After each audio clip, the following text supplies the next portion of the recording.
ഇന്ന് ഒരു പുതിയ വീഡിയോ ആയിട്ട് വരുന്നിട്ടുണ്ട്. എന്നാന്ന് കണ്ടോ? എൻ്റെ മുമ്പിലിരിക്കുന്നേ മനസ്സിലായില്ലേ? മാങ്ങാത്തര, മാമ്പഴത്തരയുടെ വീഡിയോ ആണ് ഞാൻ ഇന്ന് ഇട്ടിരിക്കുന്നത്. അപ്പോൾ എല്ലാവരും ഈ മാമ്പഴത്തര ഉണ്ടാക്കിയത് എങ്ങനെയാണെന്ന് കാണണം. ഇതിൻ്റെ ആദ്യത്തെ പകുതി അല്ലെങ്കിൽ കുറച്ച് ഇട്ടിരുന്നു, ബാക്കി ഒരു 10-15 ദിവസം കഴിയുമ്പോൾ വരുമെന്ന് പറഞ്ഞിരുന്നു. അപ്പോൾ ഇന്ന് മാമ്പഴത്തരയുടെ പണികളെല്ലാം പൂർത്തിയായി ഭരണിയിലാക്കി. അപ്പോൾ ഇന്ന് മാമ്പഴത്തരയുടെ ഫൈനൽ വീഡിയോ ആണ്. എല്ലാവരും കാണണം. ചാനൽ സബ്സ്ക്രൈബ് ചെയ്യാത്തവർക്ക് സബ്സ്ക്രൈബ് ചെയ്യണം, കമൻ്റ് ഇടണം. അപ്പം നമുക്ക് മാമ്പഴത്തര ഉണ്ടാക്കിയത് എങ്ങനെയാണെന്ന് കാണാം.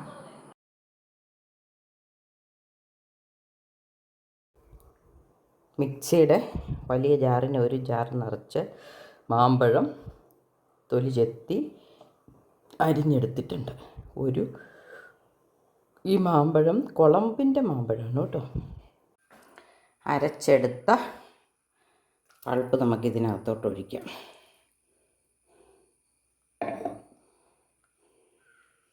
പതുക്കെ ഇരുന്ന് വീഴട്ടെ. അവസാനം നമുക്കതൊന്ന് ഇളക്കി വീഴിക്കാം. നമ്മൾ അരിച്ചെടുത്ത മാങ്ങാപ്പഴത്തിൻ്റെ ചാറിലെ പൾപ്പ് നമുക്ക് അടുപ്പത്ത് വെച്ച് നല്ലപോലെ ഒന്ന് ചൂടാക്കി കുറച്ചൊക്കെ ഒന്ന് വെള്ളം പറ്റിച്ചെടുക്കാം. എന്നിട്ട് നമുക്കത് വെയിലത്തൊരു പാത്രത്തിൻ്റെ അടപ്പേ തേച്ചെടുക്കാം.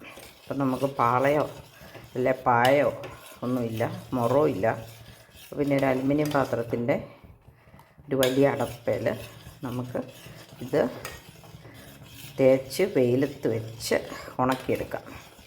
അങ്ങനെ പല ദിവസം ഉണങ്ങിക്കഴിയുമ്പോൾ വീണ്ടും തേക്കുന്നു. പല ദിവസം തേച്ച് നമുക്കൊരു ചെറിയ മാങ്ങാത്തര ഉണ്ടാക്കാം.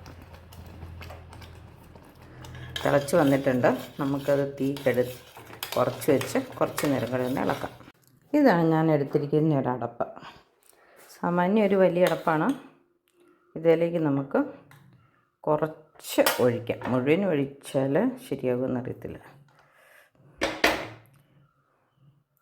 ഞാൻ ചൂടോടെ ഒഴിച്ചിരിക്കുന്നത്, അതുകൊണ്ട് കൈ കൊണ്ട് പരത്താൻ പറ്റില്ല.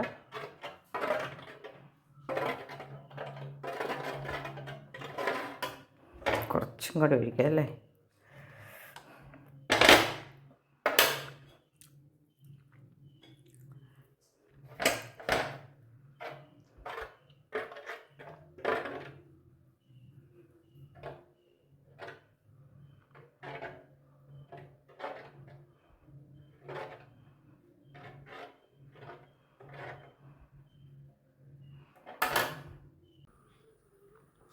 ഞാനിത് പന്തലയിൽ ഇപ്പം വെയിൽ കുറവന്നാലും അങ്ങ് വെക്കുക. കുറച്ച് കഴിയുമ്പം വെയിൽ വന്നോളുമായിരിക്കും എന്ന് വിചാരിച്ച്. 3-ാം ദിവസവും നമ്മളിത് അടിച്ചെടുത്തിട്ടുണ്ട്. ഇത് നമുക്ക് ചൂടാക്കിയിട്ട് തിരയുണ്ടാക്കാനായിട്ട് വയ്ക്കാം. പാത്രത്തിലേക്ക് തീ കത്തിച്ചിട്ടുണ്ട്. ഇതിനകത്തിട്ട് ഒന്ന് തിളപ്പിച്ചിട്ട് തേച്ച് വെയിലത്ത് വയ്ക്കാം.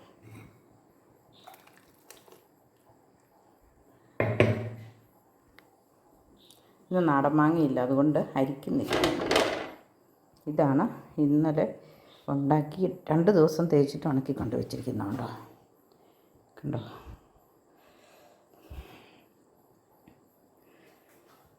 ഉറുമ്പൊന്നും കയറാതെ അടുപ്പേ തന്നെ കൊണ്ടുവന്ന് വെച്ചിരിക്കുന്നെന്ന് മാത്രമേ ഉള്ളൂ. എവിടെയെങ്കിലും ഉറുമ്പ് കയറിയാൽ അതെടുത്ത് വെച്ചാൽ മതി കേട്ടോ.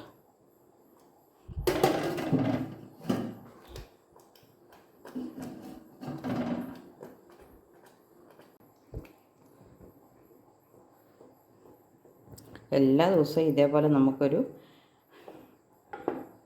1/2 ഇഞ്ച് അടുത്ത് കനമാകുന്നോടം വരെ തേച്ച് പിടിപ്പിക്കണം, ഉണക്കണം. വീണ്ടും തേച്ച് പിടിപ്പിക്കണം, ഉണക്കണം. ചൂടാക്കിയിട്ട് തേച്ച് പിടിപ്പിക്കുകയാണെങ്കിൽ കുറച്ച് വെള്ളം പറ്റാൻ എളുപ്പമുണ്ടല്ലോ എന്ന് വിചാരിച്ചുകൊണ്ടാണ് തിളപ്പിക്കുന്നത്. നമ്മുടെ മാങ്ങാത്തരയുടെ ലാസ്റ്റ് സെഷനാണ്. ഇതും കൂടെ തിളപ്പിച്ച് തേച്ച് ഉണക്കി പരിപാടി നിർത്തുക. മാങ്ങാപ്പഴം തന്നെയാണിത്.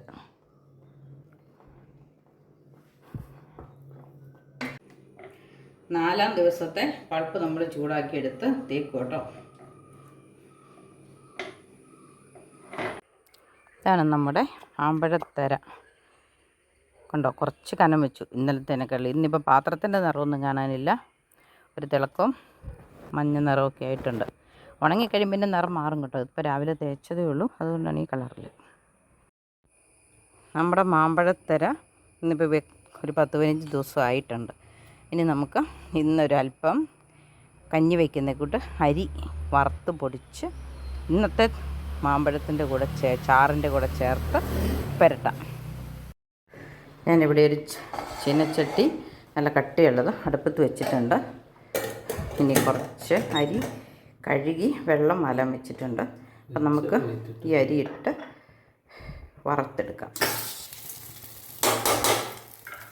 ഇത്ര അരിയുടെ ആവശ്യം വരികയില്ല, പാകത്തിനെടുക്കാം. അരി വറുത്ത് കഴിഞ്ഞു. ഇനി നമുക്ക് തീ ഓഫാക്കിയിട്ട് തണുത്ത് കഴിയുമ്പം പൊടിച്ചെടുക്കാം. പൊടിച്ചിട്ട് തെള്ളിയെടുക്കണം നല്ല നൈസായിട്ട്. പണ്ടൊക്കെ തുണിക്കകത്ത് വരെ തെള്ളുമായിരുന്നു നൈസായിട്ട് കിട്ടാൻ വേണ്ടി എന്ന് പറഞ്ഞു കേട്ടിട്ടുണ്ട്. ഞാനൊന്നും ചെയ്തിട്ടില്ല. നമുക്കിന്നിപ്പം അരിപ്പയ്ക്കകത്ത് അരിച്ചെടുക്കാം. ഇത് തണുത്ത് കഴിഞ്ഞ് പൊടിച്ചിട്ട്. അരി വറുത്തത് തണുത്ത് വന്നിട്ടുണ്ട്, നമുക്കൊന്ന് പൊടിച്ചെടുക്കാം. മിക്സിയുടെ ചെറിയ ജാറാണ് ഞാൻ എടുത്തിരിക്കുന്നത് കേട്ടോ, നന്നായിട്ട് പൊടിയണമല്ലോ, അതുകൊണ്ട്. വറുത്ത അരി ഇവിടെ പൊടിച്ചെടുത്തിട്ടുണ്ട്. ഇത് നമുക്കിനി ഒന്ന് തെള്ളി നോക്കാം. ഇതൊന്ന് തെള്ളിയെടുക്കാം. ഇത് മുഴുവൻ്റെ ആവശ്യമില്ല, നമ്മുടെ പാകത്തിനുള്ളത് മതി. നമുക്ക് തെള്ളിയിട്ട് തരങ്ങ് കളയണ്ട. ഒരല്പം തേങ്ങയും ശർക്കരയും ഇട്ട് നമുക്ക് തിന്നാൻ കൊള്ളാം. അവൽ നനച്ച് തിന്നുന്ന പോലെ, ലെവലോസ് കൂടി നനച്ച് തിന്നുന്ന പോലെ. തെള്ളിയെടുത്തു. ഇത്രയും തരങ്ങാണ്. ഇത് നമുക്ക് ഒരല്പം തേങ്ങയും ശർക്കരയും കൂട്ടി കഴിക്കാം. ഇത് നമുക്ക് വേവിച്ച മാമ്പഴത്തിൻ്റെ ലിട്ടിട്ട് തേക്കാം.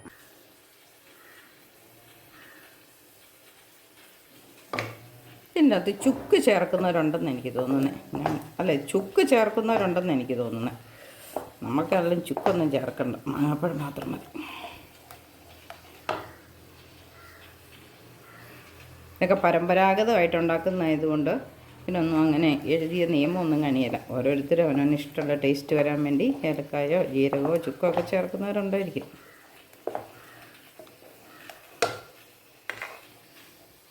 അരിപ്പൊടി ചേർത്ത് കാരണം അതിൻ്റെ നിറം തന്നെ മാറി.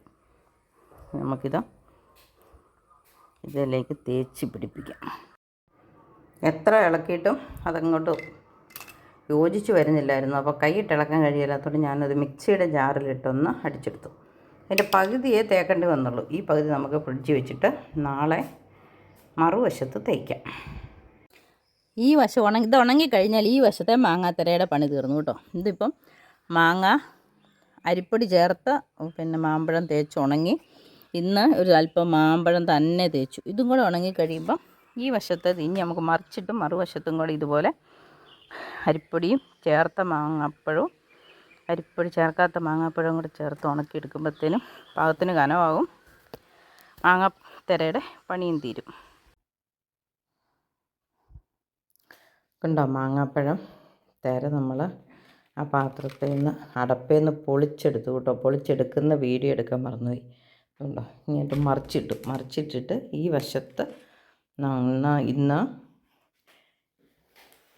അരി ചേർത്ത അരിപ്പൊടി, കഞ്ഞി വെക്കുന്ന അരി പൊടിച്ച് വറുത്തത് അത് ചേർത്ത ഇതുണ്ടോ, മിക്സിക്കകത്തിട്ട് മാങ്ങാപ്പഴം കൂടി ചേർത്ത് അരച്ചെടുത്തത് അത് തേച്ചു.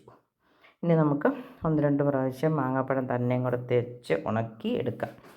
അത്യാവശ്യത്തിന് കനമൊക്കെ ആയി വന്നിട്ടുണ്ട്. വെയിലത്ത് വെച്ച് ഉണക്കാം. വെയിലത്തുനിന്ന് എടുത്തോണ്ട് ഒന്നാണ് തിര, അതുകൊണ്ട് തിരയ്ക്കും ചൂടാണ്, തേക്കുന്ന മാവിനും ചൂടാണ്. ഒന്ന് കനം കുറച്ച് തേച്ച് വെയിലത്ത് വെച്ച് ഉണക്കി നാളെയും കൂടെ വേണ്ടി വന്നാൽ ഒന്ന് തേച്ച്. ഇപ്പം നമ്മൾ അരി പൊടിച്ച് ചേർത്തതിൻ്റെ മീതി കൂടെ ഒന്നും കൂടെ തേച്ച് നല്ല മിനുസമാക്കി നിർത്തുക. തീരെ കനം കുറച്ചാണ് തേക്കുന്നത്. ഇതാട്ടോ വലിയ മാങ്ങാപ്പഴത്തിൻ്റെ തര. ഇതിൻ്റെ ഉണക്ക് കഴിഞ്ഞു. ഇനി നമുക്കത് മുറിച്ചിട്ട് നല്ല റിബൺ പോലെ കീറിയെടുത്ത് ഒന്നാട് വെയിലത്ത് വെച്ച് ഉണക്കിയിട്ട് ഭരണിക്കകത്തിട്ട് അടച്ച് വയ്ക്കും. ഫൈനൽ പ്രോസസ്സിംഗ് ആണ് ഇത്. ഒന്ന് ചെറുതാക്കി മുറിച്ചിട്ട് വെയിലത്ത് വെക്കാൻ വേണ്ടി മുറിക്കാൻ പോകും.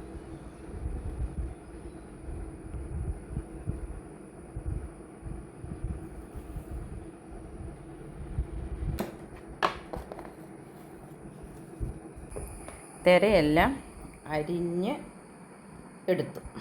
ഇവിടെ ഇരുന്ന് ഉണങ്ങി വരട്ടെ. ഡയമണ്ട് ഷേപ്പിൽ എല്ലാം അരിഞ്ഞെടുത്തിട്ടുണ്ട്. ഇനി നമുക്ക് പാത്രത്തിലാക്കി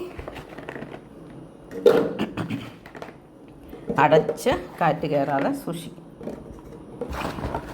എന്നിട്ട് മാങ്ങാപ്പഴത്തിൻ്റെ കാലമൊക്കെ കഴിയുമ്പോൾ ഇതൊരൽപ്പം എടുത്ത് ഒന്നും കൂടെ ചെറുതാക്കി ഞുറുക്കി, ഇത് കടിച്ച് തിന്നാൻ ഇഷ്ടമുള്ളവർക്ക് ഇങ്ങനെ തിന്നാം, അല്ലാത്തവർക്ക് ഒരൽപ്പം തേനിൽ മുക്കി തേങ്ങ അല്ലെങ്കിൽ തേങ്ങയും ശർക്കരയും കൂടെ, ഒന്നിച്ചിട്ട് നല്ല മധുരം ഉണ്ട്, എന്നാൽ പോലും തേങ്ങയും ശർക്കരയും കൂടെ വേണമെങ്കിൽ നമുക്ക്